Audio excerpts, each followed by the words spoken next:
ഭാഗിച്ചാൽ എന്ത് കിട്ടും? 6നെ 2 ഭാഗിച്ചാൽ വെടിക്കെട്ട് 2 ഡാം ഉണ്ടാക്കാം.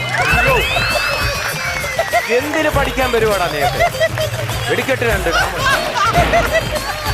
എടുത്തു, കണക്കിന്റെ ബുക്ക് എടുത്തു. ഹിസ്റ്ററിയുടെ പുസ്തകം കൊണ്ട് എടുത്തേ. സാറേ ഹിസ്റ്ററിയുടെ പുസ്തകം കൊണ്ട് എടുക്കാൻ പറ. ടിപ്പു സുൽത്താന്റെ ജന്മസ്ഥലം എവിടെ? സുൽത്താൻ ബത്തേരി. സുൽത്താൻ ബത്തേരി ഇവിടെ മൈസൂർ.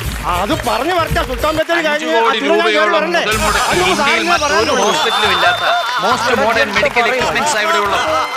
അത് മുതലാക്കണമെങ്കിൽ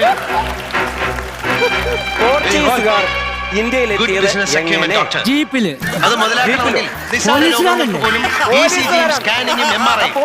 ഇവിടെ എന്തെല്ലാം യന്ത്രങ്ങൾ വാങ്ങി കൂട്ടിയിട്ടുണ്ടോ അവയെല്ലാം പ്രവർത്തിപ്പിച്ചിട്ട് താങ്ങാനാവാത്ത ബില്ല് പാവപ്പെട്ട രോഗികളുടെ തലയെ കെട്ടിവെക്കണം. അല്ലെ?